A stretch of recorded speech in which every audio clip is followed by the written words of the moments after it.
Welcome back to another episode of Generally Assembled, your favorite House Republican podcast, joined as always by House Republican member, education chairman, umpire, dad.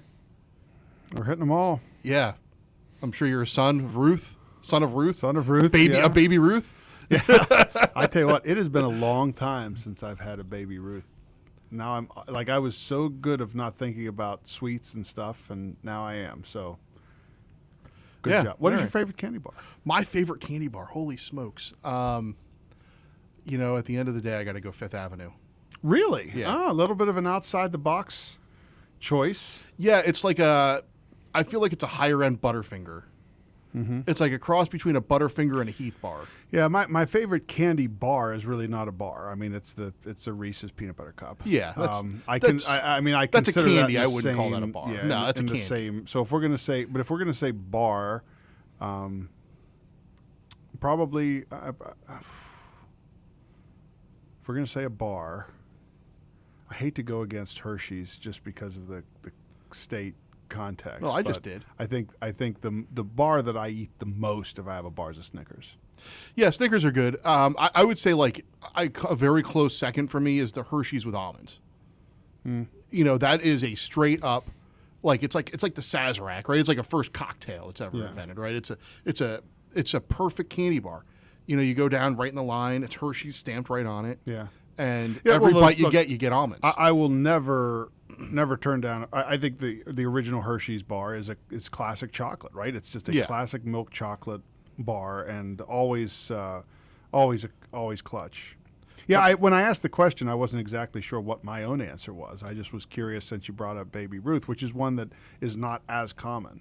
But I tell you what is a game changer in candy are the minis. Yeah. And I got to a point like, when your kids go trick-or-treating and they come back. Like, I'm not a guy I don't like Starbursts. I don't like those kind of candies. I don't like Nerds.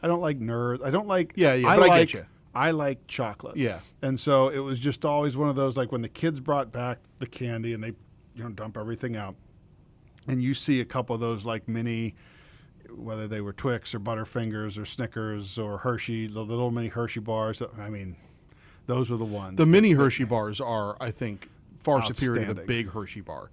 The big Hershey bar is just a lot of chocolate. You can't eat that in one sitting. Oh, contrary. You can't. Well, I mean, look, there's been times in my life where I've been in in the mindset where that thing is going down. Right. But I mean, you need a glass of milk. Yeah.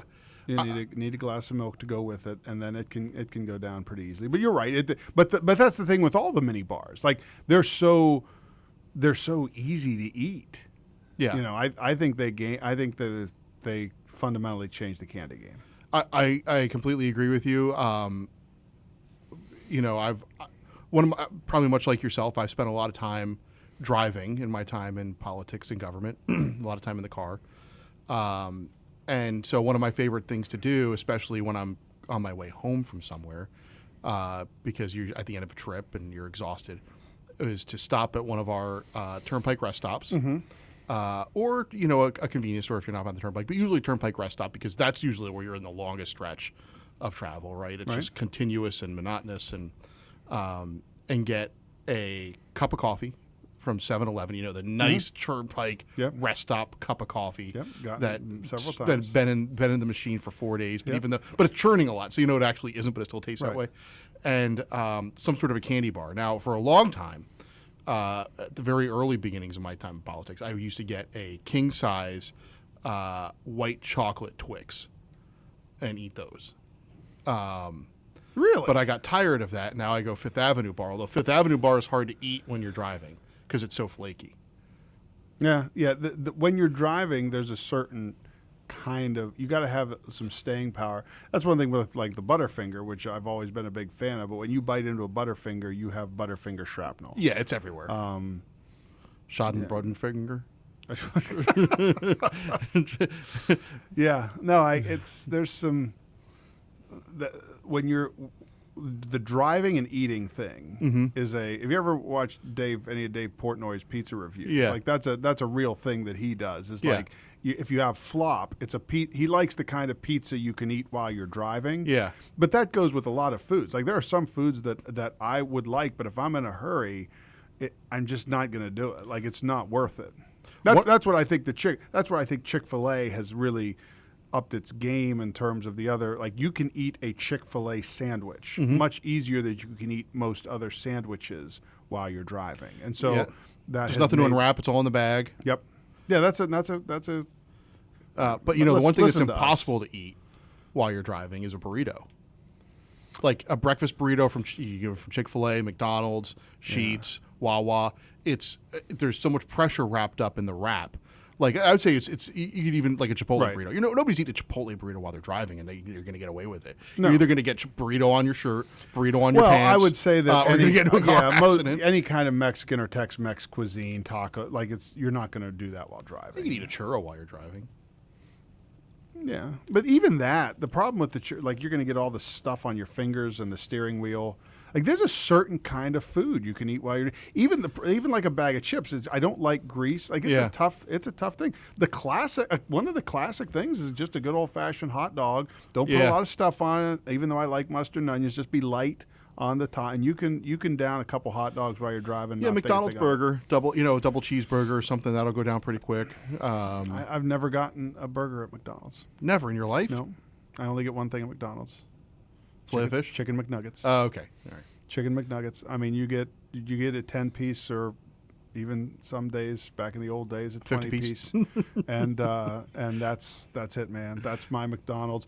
Breakfast, I'll get different things, but the McDonald's order for me is always their McNuggets, and that was even before they went to the all like white meat chicken. Like you don't know what's in there. I don't care what's in there. They are fantastic. So that's always been my go-to at McDonald's. Well, nobody's eating a Baconator on the roadie though. Like it's going to be a certain. I'm going to be honest. Baconator underwhelming for me.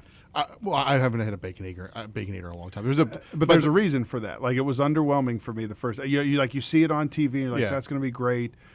Honestly, a regular burger at Wendy's is better for me. It didn't have a lot of. I didn't think it had a lot of flavor. See, I go to Wendy's and I get chicken. I think their chicken sandwiches are superior. Like right below Chick-fil-A, in my book, for chicken sandwiches is Wendy's. Yeah.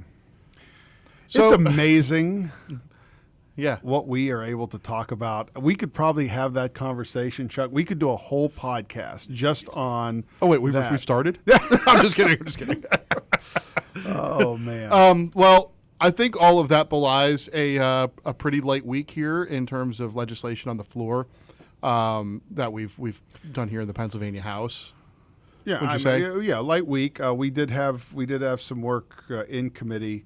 Yeah, lots of committee work this week, setting the stage for things to come. Setting the stage for things to come, and also, trying to. One of the things I've been able to do a lot over the past couple weeks is speak, particularly in my space of education, speak to a lot of stakeholder groups, whether they be superintendents or teachers, school board members, even talking to parents, around the district, because the education, it's been such a big part of this year, and everybody kind of wants to know, hey, how is this working with the budget? A lot of institutions of higher education. We had our first the new Higher Education Council met for the first time last week, and so I get that question, like, well, what's next? Like all the stuff that went this year, what's next? And so it's given me an opportunity to reflect, but also look forward. We still have a lot of work to do. And one of the things, including our policy committee just had a hearing on, that I think is really the next frontier in us in terms of education that we have to fix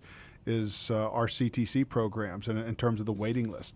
Thousands of kids. I mean, I think the last number I heard was like 20 to 25,000 students in Pennsylvania that were not able to get into a program, a waiting list that is that deep here in 2024, when we're putting billions of dollars into public education, and somehow we're not figuring out a way to eliminate that list. And a lot of it's about the infrastructure of the buildings, and they have enough.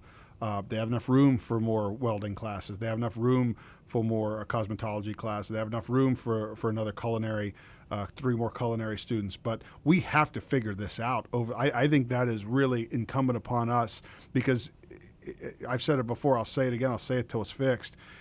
In this day and age, the amount of money that's going into public education, and we still have kids that we're telling no. No, in Pennsylvania, you can't get the education that you, your family believe is best for you. That post-secondary institutions and post-secondary careers think is the best for you, and we just don't do it because we don't have enough room for you. I think that's borderline unconscionable for us. We need to get that fixed. And so these last couple weeks, as we've set forth our priorities of the next session, that's been one that I know I and other members of our House Republican caucus have been saying, like, this is an integral part of public education that we need to get right, and we need to get it right quick, or we're going to be losing a generation of students here that are literally getting told, no, you can't get the education that you and your family deem is the best for you right now. Well, and this comes out of complete ignorance, so if this question is off base, let me know. But, is this an area in which school choice might be able to play a part? I remember back in my old days when I worked for Congressman Keller, we had a tour of Mifflin Academy, which is a private CTC, right? That's they do nursing, they do automotive repair, agriculture, all the regular things that happen in a regular vo-tech school as we know it, but it's not a public school.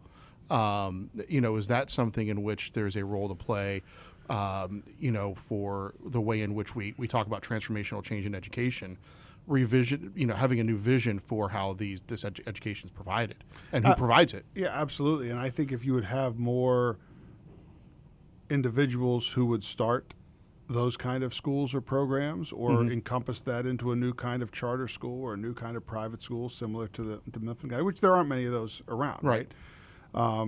But if that was moved to scale, absolutely, and that's why if you're the state government, right, and you see that need, either we invest in it or we allow others to invest in it.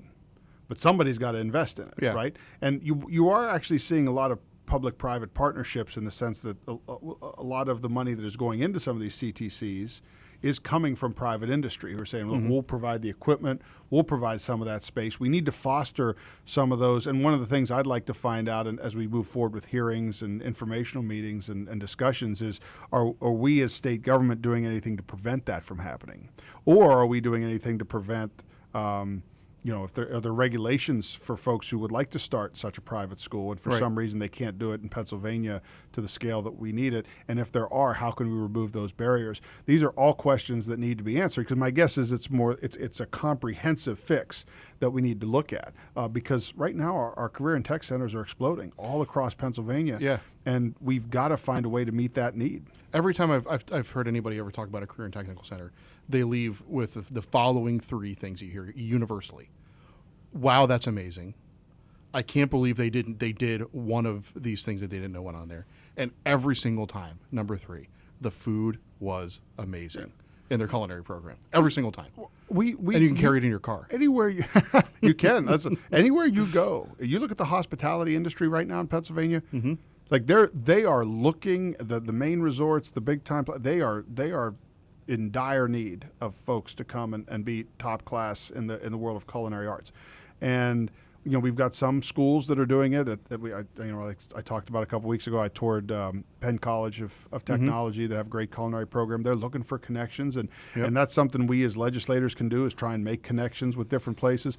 But look, at the end of the day, if the private sector wants to come up and start helping out in this way too, we need to figure out how to facilitate that. And our public, our sending schools, the schools that send to the various tech centers, need to be participating too, because if we end up, one of the big fears is if we fund CTCs directly, well, then the locals will just pull back their share. Right. Well, now that the CTC didn't really gain anything, we're just shifting money around. Like, we need to actually invest in that so that students have that because to me that is part of school choice. Right. Yes, it's public to public, just like a charter school. That's also a public school. But there needs to be choice within the public system as well as choice outside the public system. Yeah. And offering these programs is a part of that, and we need to do whatever we can to facilitate it to ensure that what we've talked about from the beginning, right? Students. Is our focus on the students, and do they have access to that high quality education? Yeah, and look, every time I've been to one of these schools, like I said, Mifflin Academy, I remember being at Lackawanna College where they had a natural gas partnership with one of the natural gas companies, and they were teaching. It was specific to what you need to know in the natural gas industry, but you were learning the technical skills to learn one of those various jobs, which was transportable after a certain period of time. But when you graduated from there, you were making a more than competitive wage for the area in which it was located. You were competing with metropolitan areas in a rural part of the state, and similarly, this continues to be one of those things where people out there might think, oh, okay, well, CTCs or VOTEC or whatever you want to call it, these are the places where you go. I remember being up in Susquehanna County for their career and technical school, and they were running a CDL program that was, I forget for what little amount of money you had to pay to get into it, but you were graduating and you could pay off that debt even if you carried it within 6 months, and you were making enough money to support a family of 4 with a CDL license because there were such in-demand jobs, and that marrying of a technical education, whether it's a young people or for a second career, to the jobs in need in Pennsylvania, I know is something you've talked about in the past of trying to find, where are the private sector jobs. How do we marry that with the education that's in the area and get kids the tools that they need to take it from the classroom, be it at a career and technical center or even in a traditional public school, and then match it with the in-demand jobs that are going to be hiring them right as soon as they possibly can so that they can start supporting themselves, supporting their families, growing the economy right where they live, and take a lot of these areas from not vibrant, but with a lot of resources, to vibrant, and the resources, both human and natural, being something that's driving the economy locally, and then we all thrive. We don't just work on education issues to say we're working on them. It is the driving force behind an economic decline, is an educational decline, both nationally and in the Commonwealth. Mm-hmm. We got to figure it out, and this is, there are other pieces, but this is a piece that if we're looking towards next session, which we are, I mean, sure. I think it was very clear in what was done this week in the legislature, in the House and Senate. Are there some cleanup bills being worked on? Yes. Next week I anticipate much of the same thing, but at this point where we're at the end of a session, it does not feel like anything substantive is getting done. So it is time, and because of the way the wheels of government work, you start laying the groundwork for the next session now. Yeah. And that's why I think it's very important to have these conversations. We're investing this money into education. How do we see the return on investment? And to me, we see it through the success of our students. Yeah. It's student achievement. It's student achievement. It's student achievement. That is our North Star, if you will. And part of that student achievement is making sure we're developing. I had a meeting with someone the other day.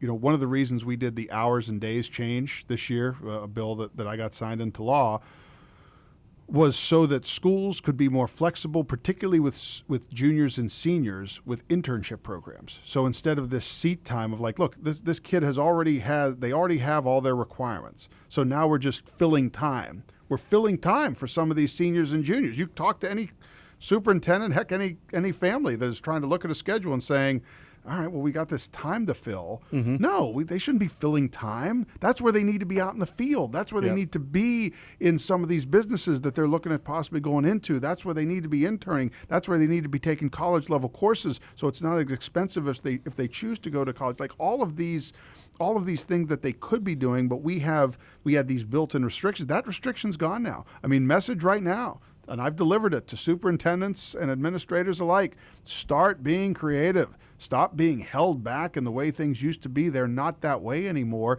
and let's get these kids the education that they deserve. So just want to take a step back from it was all very good points and very well said. I want to take a step back. Because you talked about setting the stage for next session. Mm-hmm. Now, a lot is going to happen between October 2nd when we're recording this and when that next session takes place. Matter of fact, we'll probably do a few more podcasts. Absolutely. So I was talking to a friend who was up here working on a bill earlier this week, and that bill was just coming out of committee. Really didn't, even the prime sponsor said they don't intend to run this on the floor.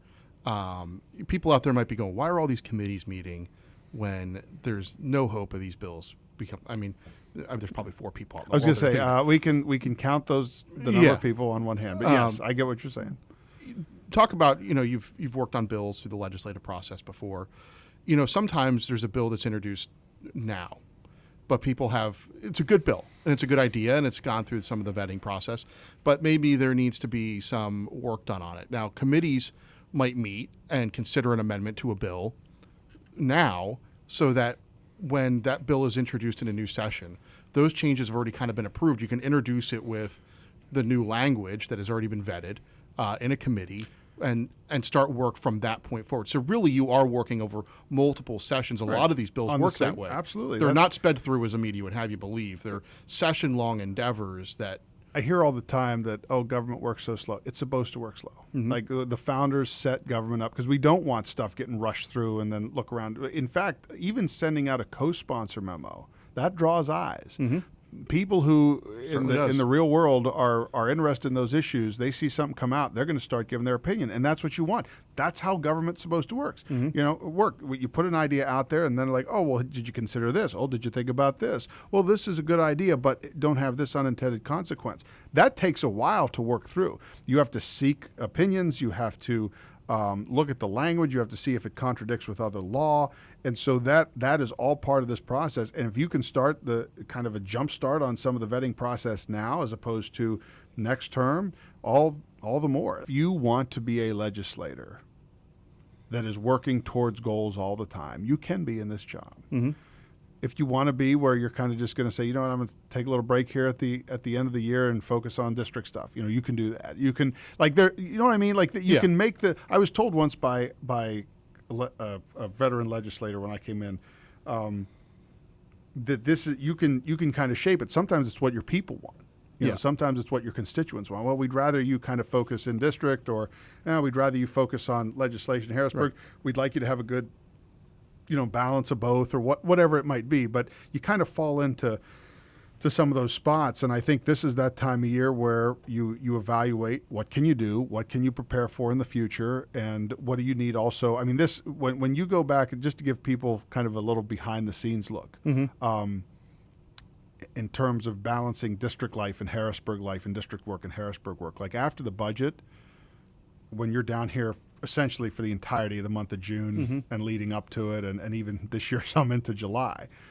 Well, a lot of things back up at home in terms of people who want to meet with you, sure. Groups who want to meet with you, groups who want you to visit their, or a business that wants you to visit their facility and talk about issues. And that becomes a time where you put Harrisburg away for a couple weeks and you go back and you really get back in tune with the district. I think that is so important. It is so important to be in your communities, because all the stakeholder groups we talk to and talk about, that's where you find them all, right? You find mm-hmm. them all back home, and I think it's so important to have that time. And so even when you're not in Harrisburg voting on legislation, a big part of your job is still getting done back home, or should be. Should be. Well, speaking of getting the job done, I think right, I think now is the time. I think I'll go ahead and lead into this next segment. Yeah, go ahead for it. Yeah, go for it. I'm ready. I got my crow and my humble pie right because it was on this podcast that Jason took a somewhat hot take that the international team would beat the United States. I don't know if those are my exact words. I said I don't feel good about where the U.S. is at. Do I interrupt his intros? I don't feel like I ever do, but that's fine. He it's a hot mic, like the vice presidential debate. Right. He picked the international team to win. I do know that. He said he was very worried about the Americans of the Ryder Cup, and I say we as though I was on the team, were victorious in the President's Cup. If I said Ryder Cup, that's a Freudian slip because I'm already getting ready for next year when I will also predict a victory for the United States of America led by Captain Keegan Bradley, who secured the winning point in the President's Cup. Now, there's been a lot of talk. Well, first of all, go ahead and eat your crow. I was wrong. Okay. The U.S. team was strong. Look, they were ready. I do. I apologize for my take. I'm sorry to everybody out there that I let down. I said, I believe I said on this podcast, I will be rooting for Team USA. Mm-hmm. I hope that we win. I just didn't feel good about our chances. Now, I think as we've talked about offline here, this President's Cup was a lot closer than the score would have you believe. Well, and I'll tell you what, a lot more competitive. Right, and here's where I was. I was going to gloat early because for those of you who don't pay attention to golf, I'm sorry. A and B, the United States jumped out to a 5-0 lead on Thursday. I was waiting for the text, and I was going to start texting. I'm like, I'm going to wait till we kind of really secure this thing. Well, immediately the next day, the internationals flip it and go 5-0 and tie it. And now I'm like, okay, well, I couldn't. And then I was waiting for the text. No, but we both kind of waited for things to. But here's the point. So one of the great things about these team competitions in golf, which is a very individualized sport, is it is good theater and people do want to watch. It's a great exhibition for the game. I have heard nothing but commentators say since the President's Cup, we need to change it. We need to change it. We need to change it. It's not competitive. The United States never loses. This is not like the Ryder Cup, and it isn't. But guess what? It still is an exhibition of golf. There was some really good golf that was played. There was some kind of lousy golf that was played too, as happens in events. But that's all intriguing to me. Like you want to see that in a team competition. Mm-hmm. I don't think if you want to tweak. We've dealt with the live thing versus the PGA and bringing some of those live players into the fold. That would be the only thing that would really help the international team is if you bring, I think, some of those live members on board, like a Cam Smith, like a Joaquin Neiman. But at the end of the day, Jason, I like watching team golf. And I think the golf fans that watch the President's Cup now will watch the President's Cup in 2 years and 4 years and 6 years, even if the United States continues the dominant run. I really think to try and fix the event, to fundamentally change it, I don't think that's going to work. The only thing I think can work is if you give the international more world-ranked players. So look, I've been thinking about this.